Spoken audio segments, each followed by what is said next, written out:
Hello. I just want to preface this video by saying I've never done a video like this before, and this build is very stupid. I don't know how well it will work. It's not something I've tested, it's only something I've theory crafted at 2:30 in the morning. You are going to run into some problems when using this build with certain enemies. I did say it was stupid for a reason. So anything like the porcupine looking things that want to target you with heat-seeking missiles, the ghosts with the Tesla lightning guns that want to zap you, the succubus that want to fly around shooting fireballs at you, the elites that teleport around, anything with a bow you're going to have issues with. Your best bet against these guys is shadow stepping onto them and rounding them up, but we'll get into that later on. Essentially, the idea of this build came around when I looted Razor Plate, and I was like, oh yeah, Thorns builds are a thing. What can we do with that? So essentially this build is about standing still. Just call it like the statue build or the AFK build, but AFK doesn't mean you can, you know, stand up and fuck off from your desk. You're gonna still have to be kind of doing things, but it's less fun and intense than actually playing the game. So if you don't want to play the game, maybe try and build this. First, we've got Andariel's Visage. You have a lucky hit chance of triggering an explosion. Cool, you don't have to do anything. You can kind of just chill and this will happen by itself. If you don't have it, replace it with something else. I don't know, put Shakos on. Razor Plate we've already talked about. It's just a chest piece with thorns on it. Hooray. Aspect of Inner Calm. You increase damage when you stand still. You're going to be standing still. Enshrouding Aspect. You gain a free Dark Shroud while standing still. You're going to be standing still. Dark Shroud is good. And this is going to come into play with another legendary in a minute. Penitent Greaves. You can probably replace this with something else, to be honest. If they're standing close enough to get chilled, you do more damage to them. Cool. Maybe you can think of something that I didn't think of. Needle Flare Aspect Thorns does an AoE around you. Aspect of Volatile Shadows. When Dark Shroud is removed, you do an explosion around you. Enshrouding Aspect. Aspect of Volatile Shadows. Aspect of Encircling Blades. So this is a flurry core build. You can replace this if you want to play TB with the ones that go whoosh, whoosh, whoosh, around you. That would probably work as well. I just thought flurry would be a bit more fun because it's different. This whole build's different. I mean, no one's doing this stupid shit.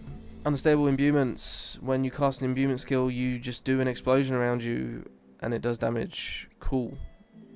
That's the kind of thing we want. Now, this is actually probably the coolest part of the build. Core skill damage. Wow, that's like amazing. Everyone loves that. Damage. That's so cool. Lucky hit. Chance to heal. Really good if you're getting smacked. Increases max life. Really good if you're getting smacked. Lucky hit. You do a big explosion around you and it reduces people's damage done. Really good if you're getting smacked. Blast Rapper's Aspect. You make enemies vulnerable when you do direct damage to them in your traps, and you're going to be using 2 traps for this because traps are really easy to use while standing still. Gems, you're going to use Skull. You can probably change this out for Diamond if you'd rather do more damage with Death Trap, but I think Life and Kill is probably pretty good for this. Emeralds, because it has thorns on it. That's pretty much the reason. You can probably do rubies as well. HP is always good, but the whole idea of this was to be like a thorns thing. Skulls, yeah, you should always be using skulls on your gems because all of this is fucking dog shit, boys. Resistances are clapped, they do not work, do not use them. Specialization, preparation, basically just a cooldown, death trap. Right, skills, we'll go into the skill tree first.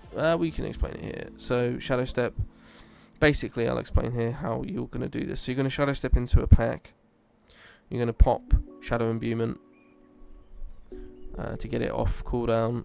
You're going to press Flurry, you're going to put down poison traps and knock shit down, which also has a chance to reset Shadow Imbuement, and Death Trap just to fuck things up. And then generate Puncture. So Fundamental Puncture, we take Puncture because it kind of does a cone. Sturdy and Siphoning Strikes, obvious because you're getting smacked. Flurry around you, improve Flurry because vulnerable. Vulnerable is your friend. Shadow Step with the stun. This because every fucking build should take this. This is just good all the time, forever. you might as well get CC'd because everything's just fucking happening anyway. So even if you're CC'd, you're probably killing shit. Shroud, as the reasons we said earlier, you're gonna want Shroud, and you know, this, you can probably get rid of the movement speed, to be honest, because you're going to be standing still. A poison trap to knock shit down, and chance to reset imbues. Exploit and malice. Malice is fucking awesome. You should use it. Shadow crash with all this stuff, you know, you get a chance to gain energy back, chance to stun, and we're going into blended because vulnerable. Second wind, probably really good, to be honest. This build is going to need some lucky hit for sure to get the legendaries to start going off. You're using 2 traps, so trap mastery, you know what I mean. Death trap, cool. Exposure, you're going to reduce the cooldowns of your trap skills basically by just standing there, and you can drop the grenade things. There is maybe some flexibility here for Victimize 2, which is explosions to enemies around you when dealing damage to vulnerable, and I mean there are going to be vulnerable, so yes, that's for you to decide. Paragon, I'm just going to quickly go over the Paragon. I won't go into too much detail here, but the link to the D4 build will be in the description. Essentially it's just strength for armor, the HP nodes, the trap nodes. We're running vulnerability board, trap board, imbue board, things like turf for damage reduction. As I've said, I had done this early in the morning and it probably is really scuffed. For gear, you know, build gear tanky with Thorns and Lucky on it. That's basically the gist of it. I've obviously not tried this, it's just a stupid idea. If you do try it, let me know. Yeah, bye bye.